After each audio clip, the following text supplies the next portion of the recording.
The Downtown Rams podcast is brought to you today by Draft. Looking for the best fantasy sports site on the planet? Sign up with Draft today. For a limited time only, our listeners will receive $3 matching their first deposit of at least $10. Use promo code DTR or visit draft.com/DTR to sign up now. Draft. Fantasy for the people. Now enjoy the show. Caught by Brandon Cooks.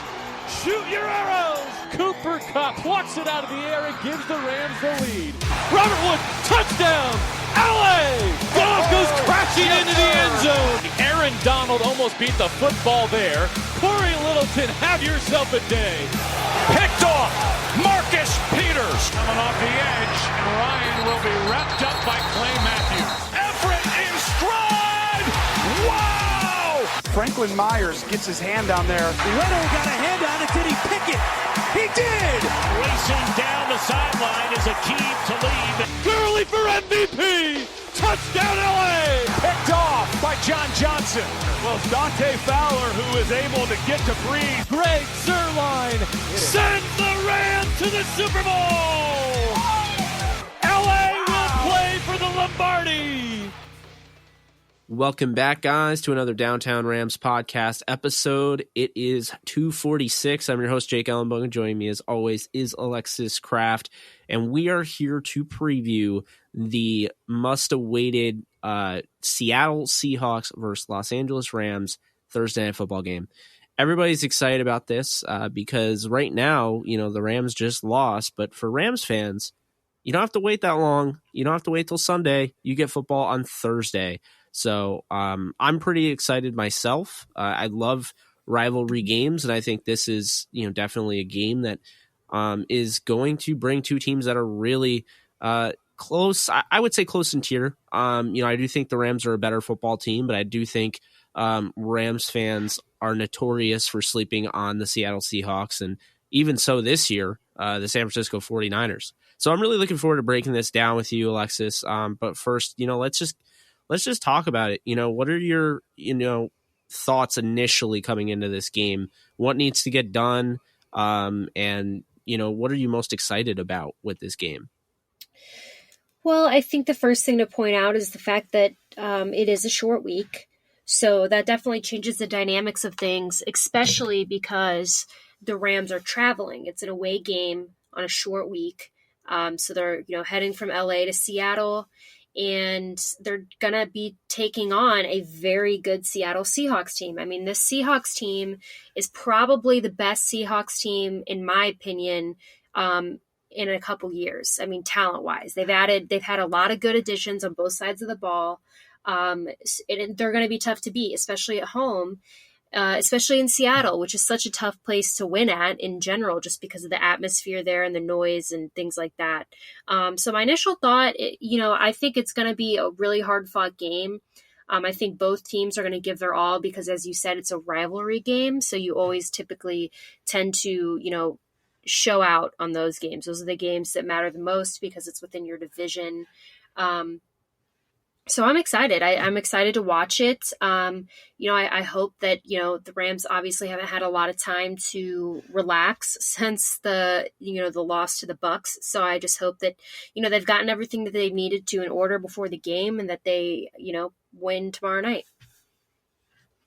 Yeah, I definitely hear you there. Before we get into this game, we're going to stay true to what we are in DTR, of course. And anytime we have anybody on the show, we've made it pretty clear from you listening to our interviews, we're fans of them for life. We're going to be rooting them on. And that's why I have to bring up some exciting news that comes at the expense of Bryce Hager and Taylor Rapp. So hopefully, those guys are okay and they come back strong. I think both of them will probably be back either next week or the week after. But that opens the door for undrafted rookie free agent Troy Reeder. And Troy Reeder came on to our show and, he explained to us, he went to Penn State and then decided to transfer to Delaware. So this is a huge moment for him. Obviously, he made the 53-man roster due to his, prowess on special teams. But now we're talking about somebody that is going to start his first NFL game, and it comes in the primetime setting. So congratulations to Troy Reeder. we'll definitely tell him ourselves, but just, very excited for him, and hopefully he, balls out like, I believe he can. Definitely. Yeah. I'm super excited for him. Yeah. So now that we talked about that, I do want to get, really, just dive right into this game, because there's a lot to pick out. There's some, usual, obvious guys that you look at your Russell Wilsons of the world, you look at the Tyler Lockett's, the Bobby Wagners, and you're like, okay, those guys are obviously going to make an impact in this game. I mean, that's obvious, but I just went back through all of the Seattle Seahawks games they've played this year. And there was two guys that stood out to me more than anybody. And they came on the offensive side of the ball and the defensive side of the ball. First guy is Will Dissly. If you haven't heard of him, then you probably don't play fantasy football. He's rated a top 5 tight end at this point in time. He has been, Russell Wilson's security blanket, which he really hasn't had one at that position since Jimmy Graham left. And I think it's really interesting with him because he came out of Washington as somebody that would be considered that of a blocking tight end. And, you fast forward, and he had a good look last year, gets hurt, misses pretty much the whole season after that, and then comes back this year. He goes off to a strong start, and so strong that Seattle decides to trade Nick Vannett to the Pittsburgh Steelers. So, this is somebody they really like. He had another really good game last week. And he continues to, build on that momentum and that chemistry with Russell Wilson. And then the other guy is Quentin Jefferson. If you remember him, you either, followed the NFL to the extent you knew that he tried to fight pretty much the whole city of Jacksonville in the stands, or you remember his brief, time with the Los Angeles Rams. He was actually cut, and the Seahawks brought him in, and he has been a breath of fresh air, to say the least. But this year, Alexis, diving into the film, believe it or not, Quentin Jefferson has more pressures and more sacks than Jadeveon Clowney. He is the X factor by every means of the word X factor. He is the X factor in this game. He could wreck this game, and people still wouldn't even realize he was wrecking it, because everyone's going to be so zoned in on Jadeveon Clowney, and rightfully so. This is somebody that had a monster game the last time he faced the Rams in Los Angeles. I mean, he basically wrecked that game without J.J. Watt by his side. But I don't know. I mean, have you noticed those guys? Because I those are the two that really stood out to me coming in this game, that like, okay, watch out for those two. Yeah, definitely. And especially when you mentioned offensively Will Dissly in the fantasy football reference. Yeah, I learned the hard way. This guy's been, on fire this season, and I looked into him, and, he's just been a workhorse for them. And then you also mention, the defensive side of the ball in Jefferson. But I want to take a minute to point out the front line right now for the Seahawks, because a lot of people have been saying, what should we be worried about with the Seahawks? Should we be worried about Jared Goff and our offense, or should we be worried about, the Seahawks offense, maybe because they've been a little bit more productive? Should we be worried about their defense? But I'm going to read right now the starting line for the Seattle Seahawks currently. At one of the defensive ends, you've got obviously Jadeveon Clowney, who they traded for. One of their defensive tackles is Poona Ford. And then their other defensive tackle, as you mentioned, is Quentin Jefferson, and Al Woods kind of split time there. And then on the other end, they've got Ziggy Ansah, or I think that's how you pronounce it. I forget. I know. I just picture his face. But you have that starting, front line, which is scary. And then also rotating in with Clowney, you have the rookie LJ Collier, who's also very good out of TCU. And Rasheem Green as well. I believe he was a second-round pick from a couple years ago from USC. Yep, and then for their linebacking core, they've got Michael Kendricks, Bobby Wagner, and KJ Wright. Okay, so very, very good in the linebacking core as well. So when people are asking me what should we be looking out for, it's this defense. Because again, not only do we have to watch out for this defense because they're very talented, we have to look out for them also because our offensive line is not, which is something you and I discussed in our last podcast. So we have our offensive line going up against this defense. That should be the main concern going into this game. Because other than that, I'm not extremely worried about our defense against their offense, because it's obviously Russell Wilson. Yes, he's very good. He's always very good. He's not easy to play against, but I have faith in our defense that they can step up and do do a relatively good job of containing him. But, our offensive line is where I don't have faith. That is the only thing going into this game that I'm terrified of. Everything else I think could work out. But I think, the offensive line, again, as we discussed last game, is playing a really, really big part in Jared Goff's performance. So if we go into the Seattle game and that Seattle front is just wrecking on our offensive line, odds are they're going to be wrecking on Jared Goff as well. So that's what I think, the primary worry should be going into this game. I'll let you add your thoughts, but that's just what I think. Yeah, I think, looking at the way this whole season's gone, thus far, you've had some unsung heroes in every team, right? You have different situations where next man up mentality. I mean, I think Taylor Rapp was really turning into, somebody that you could actually, say was an X factor on the defense. And now with him out, the Rams have to play a different style of defensive ball. And, coming off, giving up 55 points, it's not something that is really ideal or anything that they really wanted to do. I will point out that Corey Littleton is having a year as a, in coverage snaps. He has an elite coverage grade by PFF. And that's going to be important because he is going to need to shut down Will Dissly. You talk about a chain mover. That is that guy, as I mentioned. But let's not act like there's not other guys on that offense. First off, Chris Carson. You just traded him to me in fantasy. So he'll probably go off and you'll be mad. But nonetheless, I think he's a very talented back. I think he's, top 13 in the league. And I think he's somebody that has kind of had a rough time, holding on to the football. He's had some fumbles come up, early in the season, and Pete Carroll's sticking with him. So, he's not putting him in the doghouse. Like, this isn't Bill Belichick. Pete Carroll's sticking with him, despite the fact they did draft Rashad Penny in the first round. Someone I'm not as high on as the consensus, but, they drafted him in the first round, and they also have CJ Prosise from your Notre Dame.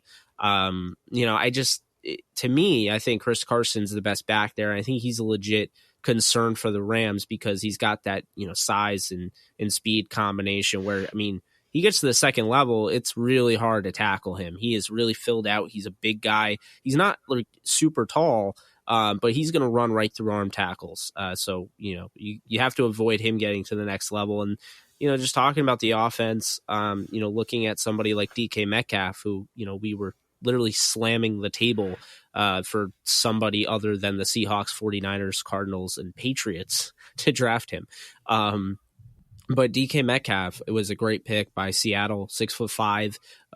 Interesting dynamic coming into this game is I actually think, despite, the box score, I thought the Rams did a really good job in defending somebody who has the similar stature of DK Metcalf, and that is Mike Evans. Now, I will also say in the same breath, Mike Evans ran a 4.5, close to a 4.6, and DK Metcalf is a physical specimen, and he ran the 4.3s. So it's not exactly the easiest thing, but I definitely have to commend Marcus Peters for the way he played, his role in defending Mike Evans. He had that one lapse in coverage, which, like I said, I don't think that was really his fault. I think there was somebody supposed to be back there, and it was just a busted coverage play. But as we all know, Tyler Lockett, he really needs to be the guy circled on that whiteboard, because Tyler Lockett, number 16, has given the Rams fits since he's entered the league. Going back to 2016, when Alec Ogletree punched the ball out of Christine Michael's hands and the Rams won the game, before that, Seattle was looking to go up and win that game against the Rams at the Coliseum.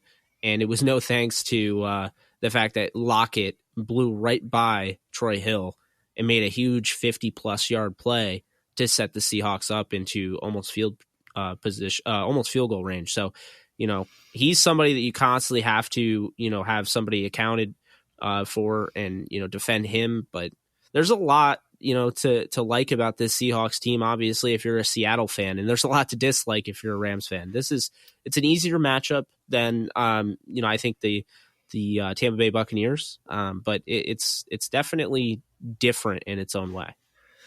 Yeah, because, I would say, you talk about Tyler Lockett. He's obviously like their star at wide receiver, but then they've got DK Metcalf, as you mentioned, who's been impressing as a rookie. And then there's another guy on that receiving group who we are familiar with, which is another rookie named John Ursua, who we interviewed and we talked to on this podcast, who was drafted by the Seahawks in the 7th round of the draft last year. And he has really impressed that team and has kind of worked his way up the ranks for them. And he is someone who I could see being used tomorrow night as well. So he's someone to look out for. But, I think, Jake, if we have to find a weakness in the Seattle team, and I'll give it to them, it's not easy to find for them right now. But my pick and I don't even want to say their weak link, because I really, looking at this team, I wouldn't say that they have like a super weak link, but I would say that to watch out for, if you're a Rams fan, is their secondary. Because I think that they have a really, really good defensive front, but I don't think that their secondary is all that it's cracked up to be. And I could see us kind of, demolishing that secondary over time. Do you agree or disagree? And if you disagree, what would you say their weak link is? Yeah, well, I think the Rams, it's really up to Goff, because I think, this receiver group is consistently getting open. And I mean, you saw what the Saints secondary did, to the Cowboys, right? They really held Dak Prescott down. He was not able to connect late in that game and win the football game. And that's the same secondary that, the Rams I kind of picked apart towards the end of the game. I mean, it ended up being 27-9. And, I thought, Brandon Cooks did a nice job of getting lateral and over the top. But, I think the thing is, I don't think that they're going to have an issue going up against this secondary. And, I think when you look at, Seattle secondary, I do think they have some pieces. I mean, I obviously like, somebody like Shaquille Griffin, not to be mistaken with his brother Shaquem. But Shaquille Griffin is turning into quite the stud cornerback. And over the years, they've really turned him into, he's the guy, right? He's their number one. They have Trey Flowers, and then they have, guys that you kind of, sprinkle in there. They did end up acquiring Jamar Taylor, and I thought that was an interesting move. Somebody that went from the Cardinals to Denver to now he's with the Seattle Seahawks. I always felt like he was a really underrated player, and the Browns, moved on for him because they had, a lot of depth there. But as far as like the safeties go, they drafted Marquise Blair in the 2nd round. He hasn't really played. Ugo Amade is more, he's kind of a hybrid, kind of like a LaMarcus Joyner type of player. And Bradley McDougald is, he's great. Like, he's somebody that will probably be fighting for a Pro Bowl. But Tedrick Thompson, to this point in the season, looks rough. And how rough, you ask? He is rated the worst player on the Seattle Seahawks defense. And he's got less than a poor grade. He PFF ranked him. He has a 28.6 grade. That's just very bad. He's somebody that has struggled this year. I'm sure he'll find his rhythm. But I agree with you. I think this secondary has pieces, but everyone has pieces. And at the end of the day, if you're not, all the way put together, like say a Rams secondary is, then you're gonna have problems. And I just don't think even a really well put together secondary is going to be able to stop Woods, Kupp, and Cooks as long as Goff is getting the ball. Right, definitely. Yeah, I think my prediction, we'll get into predictions for the game, but my prediction for this game, score-wise, is I think the Rams are going to win, but I think they're going to win in overtime, 28-21. I think they're going to win by a touchdown. I think it's going to go to overtime. I think it's going to go in 21-21. I think the Rams are going to come out 28-1 or 27-1 because I don't remember if they even kicked the field goal in overtime. But that's my prediction for the score. And then I would say like my bold prediction for the game is I think Robert Woods is going to get 2 touchdowns. I don't know if that's necessarily bold, but that's my statistic I'm going to throw out there. I mean, it's bold when you have 3 number 1 receivers. It's hard to, the forecast there. It's like, how do you even? It's really difficult to project that. I mean, you and I were both on the money in the Tampa Bay Buccaneers game because we both said that Robert Woods was going to have a really big game, and he did. I mean, he had one of his best games with the Rams.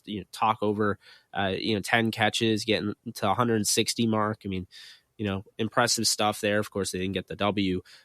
Look, the key to this game is running the football. I mean, Todd Gurley has slaughtered Seattle throughout his career. And he did so the last time, when they played in Seattle in 2017, when they went up and they scored over 40 points. I mean, he absolutely slaughtered them. And this is somebody that I believe is the best running back in football. And I believe he's being criminally underused. And I believe now he feels he's being criminally underused. There's a lot of talk about the way, he handled the media. I don't know if you saw the press conference. He was definitely not happy. I have no issue with it because, to act like somebody is at fault when, Todd's somebody that does his job and is considered, a really nice guy off the field. I've actually met him. He's always smiling, and it's like if he's upset, he has a reason to be. The Rams are 3-1. They just lost their first game of the year, and he had a total of 5 carries in a game that they lost. So in 5 of those carries, he had 2 touchdowns. So I think they absolutely 100% have to ride it out with Todd Gurley, establish him early on, open up the play action pass game, and make things easier on Goff and make things easier on the offensive line. So is your prediction that Todd Gurley is going to get a few touchdowns? It wasn't really much of a prediction. The way I see it is Gurley is definitely going to get involved in this game. Now, I can't say for sure because McVay simply hasn't used him the way he should. And they're clearly, they're reserving him. I don't know if this is like a plot to wait until the playoffs and unleash him at full, speed and everything, but I don't really like it. And you lost a game because of it. So I think in this one, I think you're going to have a thriller. I think it's going to be a lot of fun. I think, anytime you have a division rivalry, I think it's always a chance to be a close game. I don't really feel one way or the other. Like I don't think the Seahawks could blow out the Rams, and I don't think the Rams could blow out the Seahawks at this point in time. I think that the Seahawks are coming off a nice win on the road, which I think puts the Rams in a better position because they're coming off a loss and they're pissed off. And as Michael Brocker said, they ate a slice of humble pie. I think in this one, I think it's going to be 27-23. And the Rams come out on top. Game-winning touchdown, Jared Cook to Tyler Higbee to win the game, and on the final drive. And I will say, I think Todd Gurley finally gets going. Not saying he didn't get going last week because he had 2 touchdowns on 5 carries and was actually used in the passing game. I think he is going to have. I'll say it. I think he has back-to-back 2 touchdown games. Todd Gurley. Back-to-back 2 touchdown games, and Corey Littleton has a big turnover. So I'm giving you a bunch of stuff there, but I think the Rams are going to have to generate a turnover in this one. I think they're going to have to continue a balanced attack, if this is, Jared Goff throws 80 times and Gurley runs 10 times, it's going to look really bad. So I think you got to find a way to make your franchise quarterback comfortable again, because you and I talked about this, and there's a legit concern that he hasn't been the same since the Super Bowl. And people don't want to hear it because, this is a franchise quarterback. The Rams paid him money. But you saw him in the NFC title game, made the plays he needed to win the game. Wasn't amazing, but he's also in an extreme hostile environment, hung in there, got the job done. The Super Bowl, he was completely different. And while he made the throws at the end to potentially win the game, it didn't happen. So he has not looked the same since. I'm concerned. I'm not, terrified. I think Goff is fully capable, but he really needs to show you something this Thursday night. And I'm not just talking about, he needs to make some nice throws here and there. Like I'm saying he needs to take over this game. If this game falls on Jared Goff, he absolutely needs to take this over. The Rams can't afford to lose 2 straight. Yeah, definitely. I think that, that's kind of something that we've been talking about on the podcast is, those concerns and those worries. But I mean, hopefully we go out there Thursday. And I think it's going to be a really telling game for us. I think if we, how we play and how we go out there is going to be kind of a big indicator of how the rest of the season is going to go. So hopefully, the game goes well. I think that we did a pretty good job recapping, or I should say previewing the game, and we'll do a recap obviously after that game. And hopefully when we're making that recap, we're thrilled a lot more, in a lot better mood than we were recapping the game against the Bucks. So we'll see. Yeah, again, it'll be fun. It's prime time. You have the rivalry, but this is big. And I know it's only week 5. If they lost, I wouldn't push the panic button. But the key here is I don't think they're the 3-1 team in 2016. If they lose, I don't think they're a fluke. I think they're one of the best teams in football, but I think you do have to start to wonder, like, if they were to lose this game convincingly after losing to Tampa, and then, now you're playing San Francisco 3-2, and San Francisco with, a game, maybe 2-game lead in the division, then you start to kind of wonder, those thoughts that you and I kind of just, I guess stepped on, like didn't really, take seriously, the whole Super Bowl hangover, that will start to come up. And, I will say when you start getting into that, then you have all those little inner things that can happen in a locker room. And we're seeing a pissed off Todd Gurley, and hopefully it, results in a Rams W. Yeah, definitely.